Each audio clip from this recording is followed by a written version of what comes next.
हाय। हम लोग स्टडी कर रहे हैं रिलेशंस के बारे में और रिलेशंस एंड फंक्शंस की ट्यूटोरियल सीरीज़ का ये रिलेशन के टॉपिक के ऊपर लास्ट ट्यूटोरियल है। इसमें हमारा आज का टॉपिक होगा equivalence class and anti symmetric relations. तो सबसे पहले देखते हैं कि इक्विवेलेंस क्लासेस इनका डेफिनेशन क्या है। तो let R be an equivalence relation on A, then equivalence class of A belongs to A is denoted by square bracket of A is equal to X such that X belongs to A, X relation A। Actually ये है क्या, इस definition में अगर ध्यान से देखा जाए तो हमें बहुत कुछ सीखने को मिल सकता है। अगर कोई रिलेशन इक्विवेलेंस रिलेशन डिफाइन किया गया है इसके सेट A के ऊपर और उस A के किसी एक एलिमेंट का इक्विवेलेंस क्लास निकालना हो, तो उस इक्विवेलेंस क्लास को डिफाइन कैसे किया गया है। उस इक्विवेलेंस क्लास के लिए वो सारे एलिमेंट का सेट एक इक्विवेलेंस क्लास कहलाएगा जो एलिमेंट्स इस A के साथ रिलेटेड हों, लेकिन कैसे रिलेटेड हों, उस इक्विवेलेंस रिलेशन के थ्रू रिलेटेड हों। मतलब पहली बात तो ये कि जो आप इक्विवेलेंस क्लास बनाना चाहते हो किसी एलिमेंट का, वो कैपिटल A का सबसेट होना चाहिए और उस सबसेट में वो सारे एलिमेंट्स आने चाहिए जो इस पर्टिकुलर A के साथ रिलेटेड हो, लेकिन रिलेशन कौन सा हो, इक्विवेलेंस रिलेशन। तो इसको एग्जाम्पल से देखेंगे तो ज़्यादा क्लियर हो जाएगा। जैसे मान लीजिए कि हमने यहाँ पे कोई एक सेट कंसिडर किया A, इसके पास एलिमेंट्स हैं 1 2 3 4 5 और इस सेट के ऊपर R डिफाइन किया गया है। R on A is what R is equal to x, y such that x minus y is even number, जहाँ x और y दोनों A से होने चाहिए। तो अगर आप इस A का रोस्टर फॉर्म लिखिएगा तो आपको मिलेगा ऑब्वियसली x माइनस y का डिफरेंस इवन होना चाहिए and 0 is an even number, इसलिए 1,1 भी होगा, 2,2 भी, 3,3, 4,4, 5,5। अगेन अगर हम जाएंगे 1 3 के पास तब भी इवन मिल सकता है बिकॉज 1 - 3 इज़ -2। सिमिलरली 1 5 2 4 3 1 3 5 4 2 5 1 5 3, ये पूरा रोस्टर फॉर्म मिलेगा इस सेट के ऊपर जो रिलेशन तैयार किया गया उसका। अब इस रिलेशन को आपको देखना होगा कि सबसे पहले कि रिफ्लेक्सिव सिमेट्रिक ट्रांजिटिव यानी कि इक्विवेलेंस है कि नहीं। तो इक्विवेलेंस की जो क्राइटेरिया है कि तीनों फुलफिल होना चाहिए, तो रिफ्लेक्सिव भी होगा बिकॉज सारे एलिमेंट्स के लिए A, A वाली प्रॉपर्टी होल्ड कर रही है। सिमेट्रिक भी होगा क्योंकि 1,3 के लिए 3,1 है, 1,5 के लिए 5,1 अवेलेबल है, सिमिलरली 2 4 के लिए 4 2 और 3 5 के लिए 5 3 अवेलेबल है। ट्रांजिटिव के लिए भी हो जाएगा बिकॉज 1 3 और 3 1 है तो 1 1 है, सिमिलरली सारे पेयर्स के लिए आप देख सकते हैं। तो ये रिफ्लेक्सिव सिमेट्रिक ट्रांजिटिव तीनों हो गया है।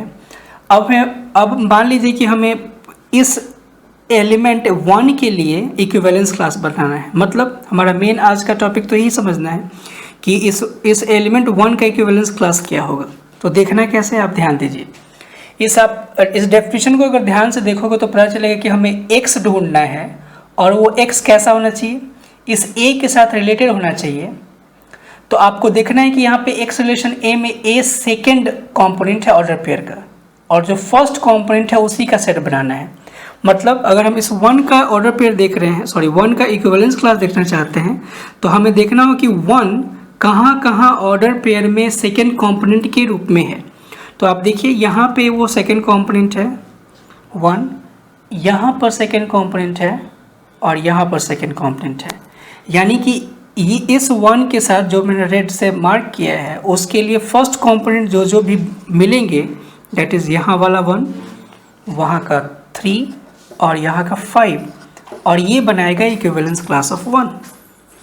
सिमिलरली अगर हमें कहा जाए कि 2 का इक्विवेलेंस क्लास बनाना है, तो 2 का इक्विवेलेंस क्लास बनाने के लिए आप क्या कर सकते हैं।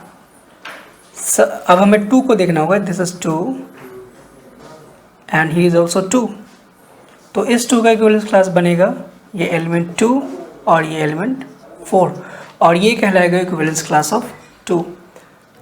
ओके, तो ये इक्विवेलेंस क्लास का डेफिनेशन है और एग्जाम्पल है। अब बढ़ते हैं एक और एग्जाम्पल देखते हैं कि हम उसको किस तरीके से बिना इस सेट को लिखे हुए हम कर सकते हैं इक्विवेलेंस क्लास को फाइंड आउट देख के।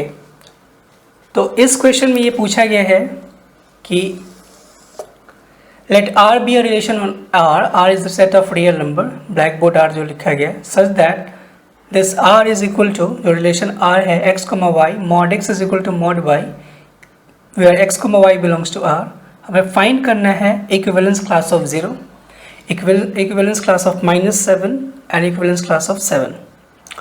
अब देखिए, अगर हमारे पास सेट बहुत ही छोटा होता है, जैसे यहाँ पे इस प्रीवियस एग्जांपल जो हमने लिया था उसमें सेट था 1 2 3 4 5, तो उसमें तो आप R को इजीली डिफाइन कर सकते हो क्योंकि ऑर्डर पेयर की संख्या जो होगी वो बहुत सीमित होगी, तो उसको हम लिख सकते हैं। लेकिन यहाँ पे जो आपका जो सेट है जिस सेट के ऊपर रिलेशन डिफाइन किया गया वो रियल नंबर का है, तो आप अगर चाहोगे भी तो इसका जो सेट तैयार करोगे तो उसमें infinite number of order pairs मिलेंगे।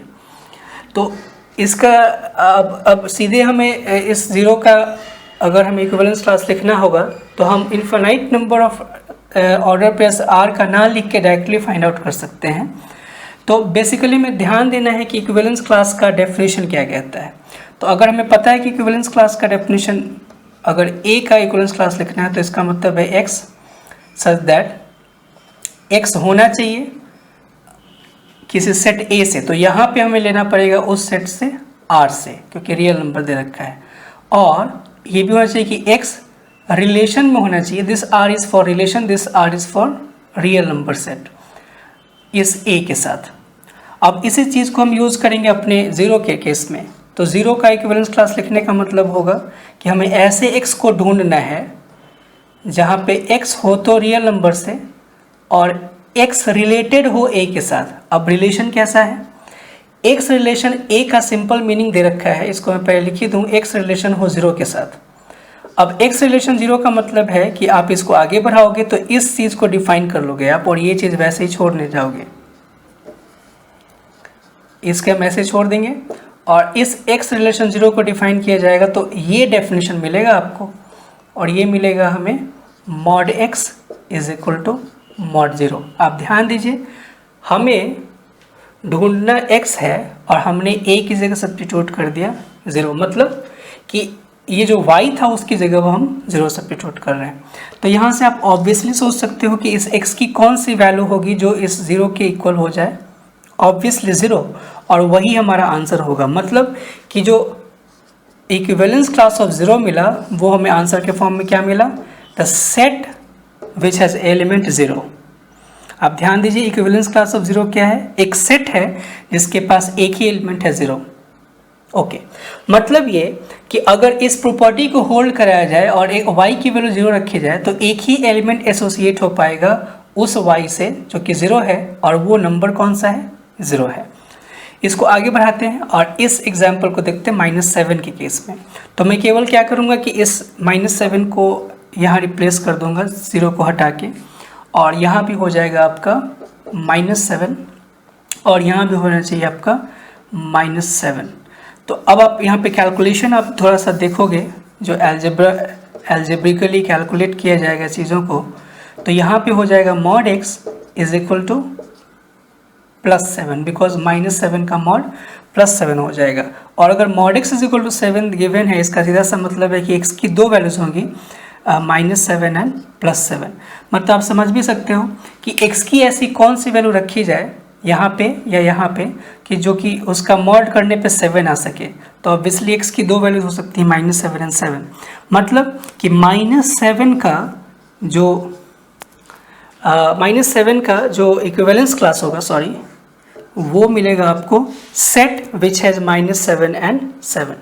यहाँ पे एक चीज़ मेंशन करना मैं भूल गया कि जो R है वो इक्विवेलेंस रिलेशन है, और ये मैं इसको लेके चल रहा हूँ कि इक्विवेलेंस रिलेशन है, इसको मैंने प्रूव नहीं किया है, बट यू कैन अंडरस्टैंड कि R जो है आपका इक्विवेलेंस रिलेशन गिवन है, क्योंकि मेन हमारा तो इक्विवेलेंस क्लास को समझना इंपॉर्टेंट है इस ट्यूटोरियल में। ओके, तो -7 का हमारा जो इक्विवेलेंस क्लास निकला वो -7 + 7 निकला। सिमिलरली अगर आप इसको +7 के लिए निकालेंगे तो +7 के लिए भी सब कुछ -7 की जगह पे चेंज हो जाएगा और आई होप कि फिर से हमारा +7 का इक्विवेलेंस क्लास भी -7 एंड 7 ही मिलेगा। तो इस तरीके से हम इक्विवेलेंस क्लास को निकाल सकते हैं, लेकिन कई बार इक्विवेलेंस क्लास को जनरलाइज फॉर्म में लिखा जाता है और उसको एक दूसरे एग्जाम्पल समझते हैं। ओके, तो इस क्वेश्चन में कहा गया है कि let R be a relation on R such that R is x, y और x माइनस y जो इसका डिफरेंस होना चाहिए दो रियल नंबर्स के बीच का, वो इंटीजर होना चाहिए, मीन्स इंटीजर के सेट से आना चाहिए वो नंबर, और दोनों के दोनों x और y रियल नंबर है। ओके, तो बताना है कि √3 का इक्विवेलेंस क्लास क्या होगा। तो आप ध्यान दीजिए कि यहाँ पे दोनों के दोनों जो नंबर्स हों वो रियल नंबर होने चाहिए और हमें उनका डिफरेंस चाहिए इंटीजर। लेकिन यहाँ जो इक्विवेलेंस क्लास √3 का निकालना है, तो √3 का इक्विवेलेंस क्लास निकालने का मतलब अगर डिफाइन किया जाए तो आप कैसे लिख सकते हैं इसको। ऑब्वियसली हमें वो x ढूंढना है जो कि x रियल नंबर का एलिमेंट हो और साथ ही साथ x इस √2 के साथ रिलेटेड हो। तो जब आप इसको आगे बढ़ाओगे इस चीज़ को, तो यहाँ पे जो रिलेशन आपका जनरलाइज्ड है वो पर्टिकुलर बन जाएगा इस रिलेशन को डिफाइन करते हुए, और ये बन जाएगा x minus √2 is what is an integer. Okay, अब बात आती है कि x माइनस √2 इंटीजर कैसे लिखा जा सकता है। तो मान लीजिए कि हमने क्या किया कि एक इंटीजर को डिनोट कर दिया, इस इंटीजर को डिनोट कर दिया n से, where n belongs to any integer, और यहाँ पे हमने लिख दिया n belongs to integer। तो अब आप x को निकाल सकते हो इजिली। ऑब्वियसली x की वैल्यू हो जाएगी x is equal to √2 plus n। आप सोच सकते हो कि अगर हम n की वैल्यू 1 रखते हैं या फिर n की वैल्यू कुछ भी रखते हैं, सपोज कीजिए एग्जाम्पल के तौर पे अगर हमने लिया for n is equal to 1, तो ये मिलेगा हमें, जो पहला सेट मिलेगा आपको वो मिल जाएगा √2 plus 1। Similarly n is equal to 2 के लिए अलग अलग मिलेगा। तो अगर मैं इसको जनरलाइज करूँ तो हम लिख सकते हैं इस चीज़ को dot √2 plus 1 then √2 itself √2 plus 2 √2 plus 3 and so on. तो ये सारे के सारे जो नंबर्स इसमें हैं ये लेट मी करेक्टेड, ये √2 नहीं होगा, √3 होना चाहिए, सॉरी, इट शुड बी √3।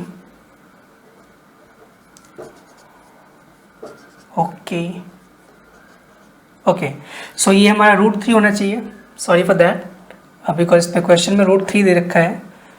तो ये जितने भी यहाँ पे √3 आपको दिखा था वो सब, √2 दिखा था वो सारा √3 हो जाएगा। ओके, तो ये सारे नंबर जो √3 के साथ हैं वो मिलना चाहिए आपको √3 का इक्विवेलेंस क्लास। मतलब अगर हम इस नंबर से अगर √3 को सब्ट्रैक्ट करेंगे तो ऑब्वियसली एक इंटीजर मिलेगा। मान लो कि ये नंबर मिल गया √3 प्लस 1, तो इसको आप √3 से सब्ट्रैक्ट करोगे तो ऑब्वियसली क्या मिलने वाला है, that is integer, that is 1। Similarly √3 में से √3 सब्ट्रैक्ट करेंगे तो हमें मिलेगा 0। तो ये जो पूरा क्लास मिला आपको, जो पूरा सेट मिला, वो √3 का इक्विवेलेंस क्लास कहलाएगा। तो अगर हमें कहा जाए कि नो हमें पर्टिकुलर सारे एलिमेंट्स लिख के दिखाने हैं तो ये आंसर लिखना चाहिए, और अगर हमें जनरलाइज फॉर्म में कहा जाए तो हम ये जनरलाइज फॉर्म लिख सकते हैं। दोनों आंसर करेक्ट हैं। ओके, अब देखते हैं पार्टीशन ऑफ सेट्स। देख लेते हैं पार्टीशन ऑफ सेट्स को।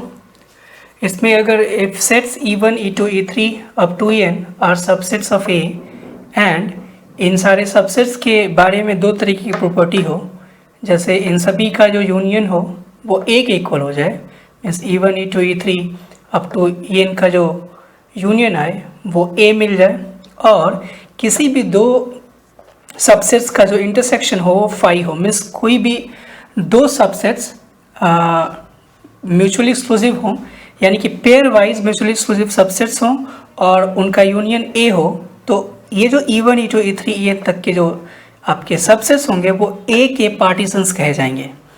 जैसे एग्जांपल के तौर पे A हमारे पास है 1 2 3 4 5 6 और E1 है हमारे पास 1 3 5 और E2 है 2 4 6। तो अगर हम इनको देखें तो E1 इंटरसेक्शन E2 करेंगे तो ये मिलेगा 5 और अगर हम E1 यूनियन E2 करेंगे तो वो हमें मिलेगा सिंपली A। तो जो इस कॉन्टेक्स्ट में E1 और E2 है वो हमारा पार्टीशन ऑफ सेट A कहलाएगा।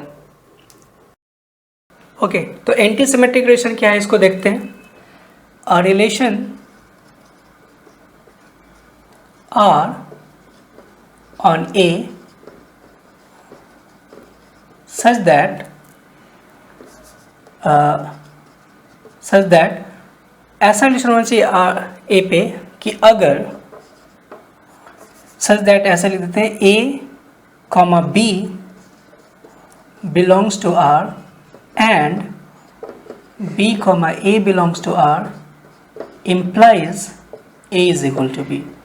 मतलब कि कुछ सिमेट्रिक की तरह दिख रहा है ये कि अगर AB हो एंड BA हो, मतलब AB और BA दोनों अगर रिलेशन के अंदर हों तब तो सिमेट्रिक बन ही जाएगा।